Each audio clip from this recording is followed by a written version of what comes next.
As 7 pragas do Apocalipse. Tudo bem? Que bom que você chegou até aqui para mais este importante estudo. Como você reagiria se pertencesse a uma tribo de índios extremamente fechada, sem jamais ter tido contato com a civilização e, de repente, fosse levado para uma de nossas grandes cidades? Com certeza você não entenderia o que significam as antenas em cima das casas, os cabos de eletricidade, os telefones celulares e tantas outras coisas. Surgiriam muitas dúvidas. Agora imagine que no meio desse passeio você entrasse em um hospital sem saber o que acontece ali. Sem ler a placa de proibido entrar, entra em uma sala de cirurgia quando um cirurgião está abrindo o tórax de um paciente. O paciente está desacordado, preso à cama, e o médico está cortando-o enquanto seus companheiros ao lado estão olhando e ajudando no que está acontecendo. O que você pensaria desse cirurgião? O mínimo é imaginar que se trata de um assassino sanguinário, mas na verdade ele é um benfeitor que está lutando contra a morte para salvar uma vida. A falta de informações nos levaria a cometer uma injustiça ao tratar como assassino aquele que, na verdade, era o Salvador. No livro do Apocalipse, encontramos informações necessárias para interpretarmos corretamente todas as coisas que estão acontecendo no mundo e percebermos claramente a diferença entre a justiça e a misericórdia divinas. A maior descrição que a Bíblia faz de Deus está em 1 João, capítulo 4, verso 8. Deus é amor. Apesar disso, o diabo negou essa característica de Deus e o acusou de injusto, dizendo que exigir fidelidade e obediência à lei era falta de amor. Quando ele conseguiu que o ser humano desobedecesse à lei, tornando-se assim um pecador e, como consequência, vindo a dor e a morte, conseguiu que Deus fosse acusado de injusto por não acabar com tudo isso. Na cruz, porém, Deus demonstrou a sua justiça e sua misericórdia. Foi tão justo que não pode tolerar mais o pecado. Jesus foi castigado, foi o nosso substituto. Deus buscou os seres humanos por amor. Deus não era obrigado a salvar a humanidade por causa das escolhas erradas que fizemos, mas Ele deu seu Filho unigênito para que todo o que nele crê não pereça, mas tenha a vida eterna, conforme João 3, verso 16. Satanás, porém, continua proferindo mentiras contra o caráter de Deus, como: se Deus é bom, por que tanta dor e sofrimento? Se é justo, por que permite que o pecado continue? A Bíblia tem as respostas. Hoje o maior desejo de Deus é: Ele é longânimo para convosco, não querendo que nenhum pereça, senão que todos cheguem ao arrependimento. Segundo a Pedro, capítulo 3, verso 9. E nesse plano de salvar sua vida, Deus permite que algumas coisas aconteçam que você não entende, com um objetivo e um propósito para todas as coisas. No livro do Apocalipse, Jesus nos diz: Eu repreendo e disciplino a quantos amo. Apocalipse 3, verso 19. Finalmente, depois de esgotados todos os recursos para a salvação do ser humano, Deus terá que fazer algo inevitável, mas que representa sua justiça. Os que escolheram não lhe obedecer serão destruídos. No Antigo Testamento, quando Moisés pediu ao faraó do Egito que deixasse o povo de Israel ir, diante das negativas, pragas caíram do céu. E no livro do Apocalipse, falando dos últimos dias da história deste mundo, mais uma vez, pragas cairão sobre o mundo. As 7 pragas do fim. O Apocalipse nos diz que nos últimos dias da história deste mundo, 7 pragas cairão sobre o nosso mundo. Ao estudarmos sobre as pragas, o objetivo não é enfatizar as tragédias que se aproximam. É também fazer com que você medite nos momentos que estamos vivendo, embora milhares de pessoas nem percebam que o nosso mundo caminha para o fim. Quando as pragas estiverem caindo, veremos o contraste entre os perdidos e os salvos. Mas nesse momento não haverá mais tempo para conversão e entrega. Quem está salvo, e quem está perdido, está perdido. Em Apocalipse 16, versos 9 e 11, encontramos o sofrimento dos perdidos, e a Bíblia nos diz que na quarta e na quinta praga, eles blasfemaram o nome de Deus e nem se arrependeram para lhe darem glória. Verso 9. Blasfemaram o Deus do céu. Verso 11. Durante a terceira praga, encontramos o contraste. O caráter de Deus é apresentado.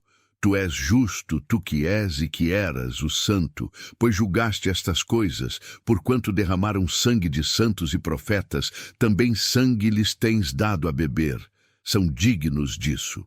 Ouvi do altar que se dizia, certamente, ó Senhor Deus, Todo-Poderoso, verdadeiros e justos são os teus juízos. Apocalipse 16, versos 5 a 7. Na descrição das pragas, o Apocalipse nos diz sobre quem elas cairão. Primeiro, sobre os portadores da marca da besta. Apocalipse 16, verso 2. Segundo, sobre o mar. Apocalipse 16, verso 3. Terceiro, sobre os rios e as fontes de água. Apocalipse 16, versos 4 a 6. Quarto, sobre o sol. Apocalipse 16, verso 8. Quinto, sobre o trono da besta.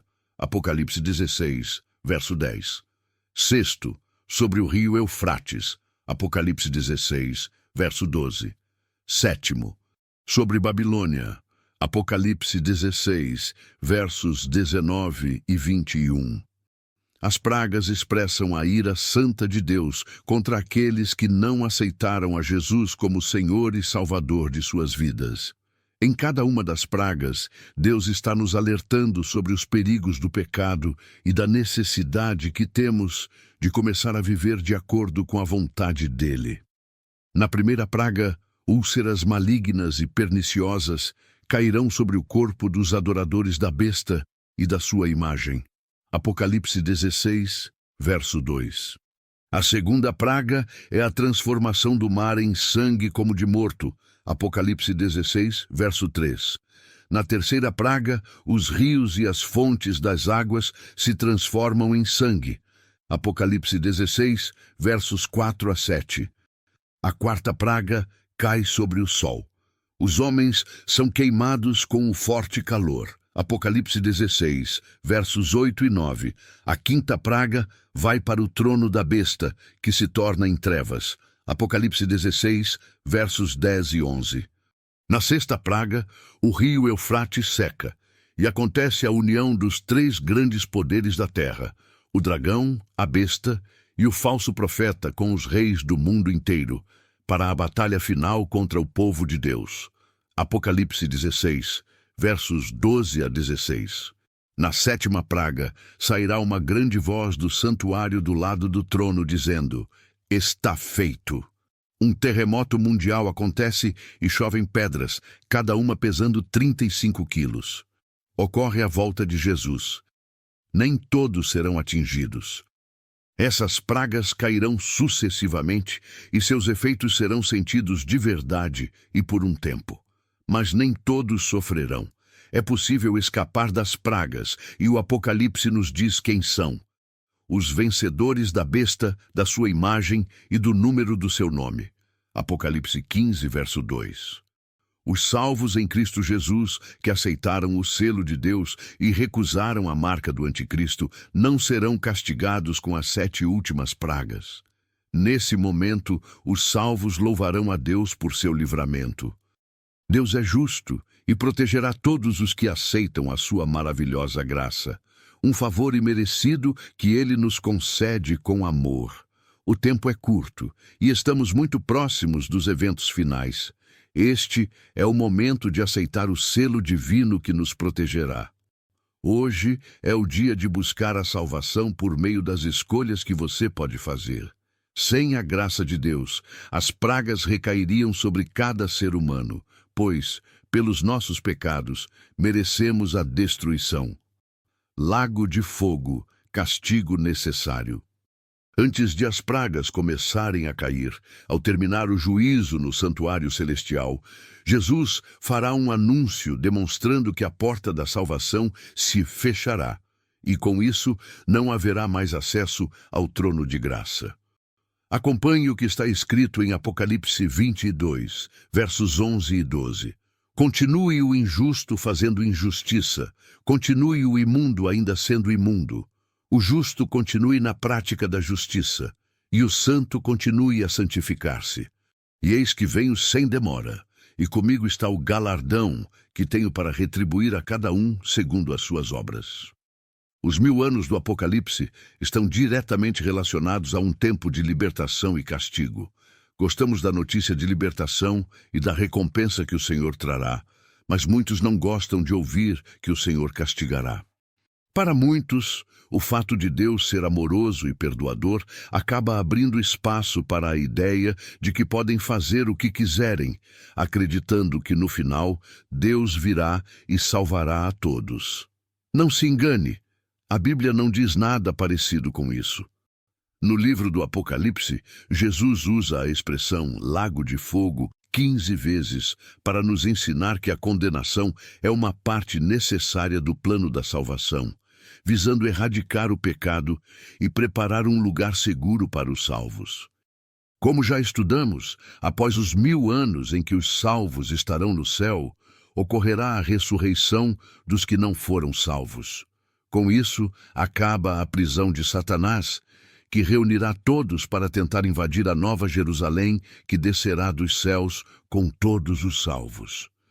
Nesse momento, o Apocalipse revela que desceu, porém, fogo do céu e os consumiu.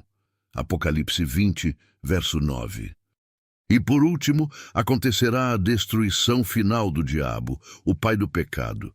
O diabo, o sedutor deles, foi lançado para dentro do lago de fogo e enxofre. Apocalipse 20, verso 10. O pecado, que é a transgressão da lei, tem que ser erradicado por completo, assim como um tumor, que, se não eliminado completamente, multiplica-se até causar a morte. Se eu insisto em contaminar a minha vida com o pecado, obviamente serei destruído por ele. Deus não pode permitir que o pecado contamine o novo mundo que ele estabelecerá para os seus filhos. O fogo eterno. Quando o Apocalipse fala do fogo eterno, ele não está dizendo que os perdidos e Satanás também viverão eternamente queimando. Deus não está dizendo que alguém que viveu 70 anos no pecado terá que arder no fogo por milhões e milhões de anos. O sentido real é que será impossível escapar desse fogo, porque é um fogo com consequências eternas. A Bíblia apresenta alguns antecedentes que nos ajudam a entender bem esse assunto. Em 2 Pedro, capítulo 2, verso 6, o exemplo de Sodoma e Gomorra, 2 cidades que rejeitaram fazer a vontade de Deus e por isso foram destruídas, servem como exemplo a quantos venham a viver impiamente. Em Judas 7, é dito especificamente que Sodoma e Gomorra e as cidades circunvizinhas são postas para exemplo do fogo eterno, sofrendo punição. Essas cidades não continuam ardendo até hoje, foram completamente destruídas. Isso mostra que esse castigo ilustrativo não é eterno em duração, mas é eterno em consequências. Eles não sobreviveriam ao fogo, que foi irreversível. A destruição pelo lago de fogo representa experimentar o que a Bíblia chama de segunda morte. Acompanhe o que Apocalipse 21, verso 8 nos diz. A parte que lhes cabe será no lago que arde com fogo e enxofre, a saber, a segunda morte. A mesma destruição já estava profetizada no Antigo Testamento. O profeta Malaquias descreve quando o pecado será destruído de uma vez por todas. Pois eis que vem o dia e arde como fornalha. Todos os soberbos e todos os que cometem perversidade serão como o restolho. O dia que vem os abrasará, diz o Senhor dos Exércitos, de sorte que não lhes deixará nem raiz, nem ramo. Pisareis os perversos, porque se farão cinzas debaixo das plantas de vossos pés. Malaquias 4, versos 1 e 3. Um fogo que não se apaga é um fogo que arde porque ainda tem combustível. Quando tudo a ser queimado está consumido, o fogo desaparece. Os ímpios e o diabo queimarão até não restar mais nada, é o que diz Malaquias. Os vencedores em Cristo não sofrerão a segunda morte. Os infiéis participarão da segunda morte, e para ela não haverá ressurreição. É a morte eterna. A Bíblia nos diz que a alma que pecar, essa morrerá. Ezequiel 18, verso 4. E a morte é total. Jesus disse em Mateus 10, verso 28, temei antes aquele que pode fazer perecer no inferno tanto a alma como o corpo. Os perdidos serão lançados com o corpo no fogo eterno. Novo céu e nova terra. Durante um ataque aéreo da Segunda Guerra Mundial, uma parte do prédio legislativo de um dos principais países europeus foi destruída. O prédio era um monumento histórico e não se sabia como seria possível reconstruí-lo, pois o projeto não mais existia. Para a surpresa do governo, um homem apareceu com a planta do prédio. 50 anos antes, um dos sócios da empresa que construiu o prédio entregou a um jovem todos os planos, e ele os guardou por meio século. Ao ouvir sobre a reconstrução do prédio, ele trouxe o projeto, e o prédio pôde ser reconstruído exatamente como era o original.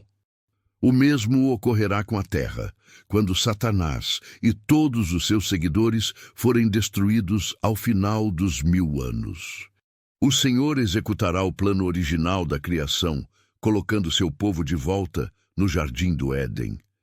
Quando as pragas caírem sobre este mundo, muita gente se perderá acreditando na Bíblia, na igreja e na mensagem de salvação, porque não viveu uma vida de comunhão com Cristo.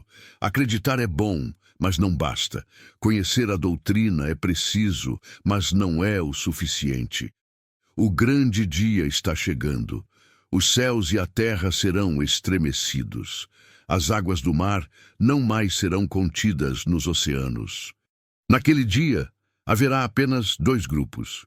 E hoje, Deus está mais uma vez esperando sua decisão e entrega. No livro do Apocalipse, há uma descrição maravilhosa sobre a vida dos salvos depois da destruição final do pecado. O texto sagrado diz: vi novo céu e nova terra, pois o primeiro céu e a primeira terra passaram, e o mar já não existe. Vi também a cidade santa, a nova Jerusalém, que descia do céu, da parte de Deus, ataviada como noiva adornada para seu esposo. Então ouvi grande voz vinda do trono dizendo: eis o tabernáculo de Deus com os homens. Deus habitará com eles. Eles serão povos de Deus, e Deus mesmo estará com eles.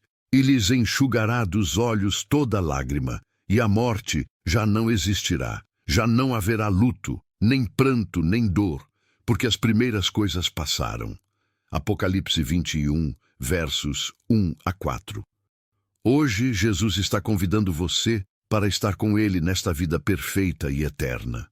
Você pode ter vivido muito tempo longe de Cristo, mas se neste momento abrir o coração e crer, Jesus o aceitará. Não há pecado passado que Ele não possa perdoar. Não existe vida que Ele não possa transformar. A Bíblia nos diz que, hoje, se ouvirdes a sua voz, não endureçais o vosso coração. Hebreus 3, verso 15.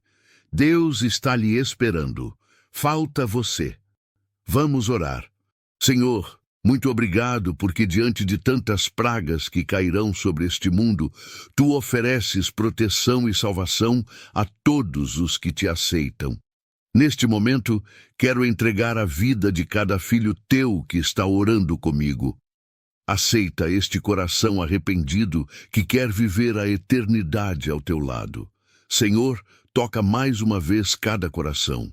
Talvez alguém ainda esteja em dúvidas.